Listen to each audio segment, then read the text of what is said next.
ಫತ್ವಾ ಕೊಡ್ತಾರೆ ಬೇಕಂದ್ರೆ. ನಮ್ಮ ಶರಿಯಾನಲ್ಲಿ ಇಲ್ಲ ಇದು ಮಾಡೋದು ಹರಾಮು. ಗವರ್ಮೆಂಟ್ ಪ್ರೆಷರ್ ಇದೆ ನಮ್ಮ ಉಲ್ಮಾ ಮೇಲೆ. ಜಮೀರ್ದು ಮತ್ತೆ DK ಶಿವಕುಮಾರ್ದು, ಸಿದ್ದರಾಮಯ್ಯ ಅವ್ರದೆಲ್ಲ ಭಯ ಇದೆ ಅವ್ರಿಗೆ. ಮೈಸೂರು ದಸರಾ ಉದ್ಘಾಟನೆಗೆ ಬಾನು ಮುಷ್ತಾಕ್ ಅವರನ್ನ ಆಯ್ಕೆ ಮಾಡಿರೋ ಕರ್ನಾಟಕ ಕಾಂಗ್ರೆಸ್ ಸರ್ಕಾರದ ನಿರ್ಧಾರ ಈಗ ಭಾರೀ ವಿವಾದಕ್ಕೆ ಕಾರಣವಾಗ್ತಾ ಇದೆ. ಈ ಆಯ್ಕೆ ವಿರುದ್ಧ ಮುಸ್ಲಿಂ ಮುಖಂಡರಂತೂ ತೀವ್ರ ಆಕ್ಷೇಪವನ್ನು ವ್ಯಕ್ತಪಡಿಸ್ತಾ ಇದ್ದಾರೆ. ಕೆಲವು ಮೌಲ್ವಿಗಳು ಬಾನು ಮುಷ್ತಾಕ್ ವಿರುದ್ಧ ಫತ್ವಾ ಹೊರಡಿಸೋದಕ್ಕೆ ಮುಂದಾಗಿದ್ರು ಅನ್ನೋ ವಿಚಾರ ಕೂಡ ಈಗ ಬಹಿರಂಗವಾಗಿದೆ.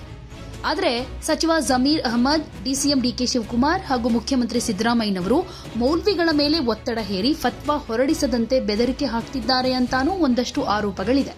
ಇದ್ರ ಬಗ್ಗೆ ಮುಸ್ಲಿಂ ಮುಖಂಡ ಸಾದಿಕ್ ಪಾಷಾ ಅನ್ನೋರು ತೀವ್ರ ಆಕ್ರೋಶ ವ್ಯಕ್ತಪಡಿಸಿ, ಕಾಂಗ್ರೆಸ್ ಸರ್ಕಾರ 85% ಮುಸ್ಲಿಂ ವೋಟ್ಗಳಿಂದ ಅಧಿಕಾರಕ್ಕೆ ಬಂದಿದೆ, ಆದರೆ ಮುಸ್ಲಿಂ ಸಮುದಾಯಕ್ಕೆ ಯಾವುದೇ ಅಭಿವೃದ್ಧಿ ಕೆಲಸ ಮಾಡಿಲ್ಲ. ಶೈಕ್ಷಣಿಕವಾಗಿ, ಉದ್ಯೋಗದಲ್ಲಿ ಮುಸ್ಲಿಂ ಯುವಕ ಯುವತಿಯರಿಗೆ ಅವಕಾಶ ಕೊಡಬೇಕಾಗಿತ್ತು. ಬದಲಿಗೆ ನಮ್ಮನ್ನ ಖುಷಿ ಪಡಿಸೋದಕ್ಕೆ ಈ ರೀತಿ ನಾಟಕ ಮಾಡ್ತಿದ್ದಾರೆ ಅಂತ ಕಿಡಿಕಾರಿದ್ದಾರೆ. ನಮಗೆಲ್ಲ ಒಬ್ಬರೇ ದೇವ್ರು, ಕುಂಕುಮ ಆರತಿ ಬೆಳಗಿದ್ರೆ ಮುಸ್ಲಿಂ ಧರ್ಮವೇ ಹಾಳಾಗುತ್ತೆ. ಬಾನು ಮುಷ್ತಾಕ್ ಅವರ ನಡವಳಿಕೆ, ಆಚರಣೆ ಮುಸ್ಲಿಮರಂತಿಲ್ಲ. ಆಗಾಗ ಮುಸ್ಲಿಮರಂತೆ ಕಾಣಿಸ್ತಾರೆ. ಹೆಸರು ಮಾತ್ರ ಮುಸ್ಲಿಮರದ್ದಿದೆ, ಆದರೆ ಅವರ ನಡೆಯಿಂದ ಮುಸ್ಲಿಮರಂತೆ ಕಾಣೋದಿಲ್ಲ. ಧಾರ್ಮಿಕ ಆಚರಣೆಗಳಿಲ್ಲ ಅನ್ನೋ ಮೂಲಕ ದಸರಾ ಉದ್ಘಾಟನೆ, ಪೂಜೆಗೆ ವಿರೋಧ ವ್ಯಕ್ತಪಡಿಸಿದ್ದಾರೆ. ಹಾಗೆ ಬಾನು ಮುಷ್ತಾಕ್ ಆಯ್ಕೆಯಿಂದ ಹಿಂದೂ ಸಮುದಾಯದ ಭಾವನೆಗಳಿಗೂ ಧಕ್ಕೆಯಾಗುತ್ತೆ. ಇದು ಕೋಮು ಗಲಭೆಗೆ ಕಾರಣವಾಗಬಹುದು ಅಂತ ಎಚ್ಚರಿಕೆ ಕೊಟ್ಟಿದ್ದಾರೆ. ಇನ್ನು ಬಾನು ಮುಷ್ತಾಕ್ ವಿರುದ್ಧ ಮೌಲ್ವಿಗಳು ಫತ್ವಾ ಹೊರಡಿಸೋದಕ್ಕೆ ಸಿದ್ಧರಿದ್ರೂ ಸರ್ಕಾರದ ಒತ್ತಡ ಮತ್ತು ಬೆದರಿಕೆಯಿಂದ ತಡೆದಿದ್ದಾರೆ. ಜಮೀರ್, ಡಿಸಿಎಂ DK ಶಿವಕುಮಾರ್ ಹಾಗೆ ಸಿಎಂ ಸಿದ್ದರಾಮಯ್ಯ ಅವರಿಂದ ಭಯದ ವಾತಾವರಣ ಸೃಷ್ಟಿಯಾಗಿದೆ ಅಂತ ಗಂಭೀರ ಆರೋಪವನ್ನ ಮಾಡಿದ್ದಾರೆ. ಸಾದಿಕ್ ಪಾಷಾ ಅವರು ಡಿಸಿಎಂ DK ಶಿವಕುಮಾರ್ ಅವರನ್ನ ತೀವ್ರವಾಗಿ ಟೀಕೆ ಕೂಡ ಮಾಡಿದ್ದಾರೆ. ನಮ್ಮನ್ನ ಬಳಸಿಕೊಂಡು ಸರ್ಕಾರ ಕಾಂಟ್ರವರ್ಸಿ ಮಾಡ್ತಿದೆ.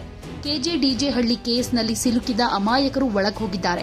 ಈ ಸಲ ನಮ್ಮನ್ನ ಗೆಲ್ಲಿಸಿ ಇನ್ನೋಸೆಂಟ್ ಇರೋರನ್ನ ಬಿಡಿಸ್ತೀವಿ ಅಂತ DCM ಅವರು ಹೇಳಿದ್ರು. ಕಳೆದ ಎಲೆಕ್ಷನ್ನಲ್ಲಿ ಸಿದ್ದರಾಮಯ್ಯನವರನ್ನ ಸ್ವಲ್ಪ ಸೈಡ್ಗಿಟ್ಟು DK ಶಿವಕುಮಾರ್ ಅವರ ಮಾತಿನ ಮೇಲೆ ಎಲೆಕ್ಷನ್ ಮಾಡಿದ್ದು ನಾವು. ಕುಮಾರಸ್ವಾಮಿ ಚಡ್ಡಿ ಅಂತ ಗೊತ್ತಿತ್ತು, ಆದ್ರೆ DK ಶಿವಕುಮಾರ್ ಕೂಡ RSS ಚಡ್ಡಿ ಅಂತ ಮುಂಚೆನೆ ಗೊತ್ತಿದ್ರೆ ವೋಟ್ ಹಾಕೋದಕ್ಕೆ ಯೋಚನೆ ಮಾಡ್ತಿದ್ವಿ. ಅದು ತಡವಾಗಿ ಗೊತ್ತಾಗಿ ನಮಗೆ ತುಂಬಾ ಬೇಜಾರಾಗಿದೆ ಅಂತ ಆಕ್ರೋಶ ವ್ಯಕ್ತಪಡಿಸಿದ್ದಾರೆ. ಇನ್ನು ಕಾಂಗ್ರೆಸ್ ಸರ್ಕಾರ ಮುಸ್ಲಿಂ ಸಮುದಾಯಕ್ಕೆ ದ್ರೋಹ ಬಗ್ದಿದೆ.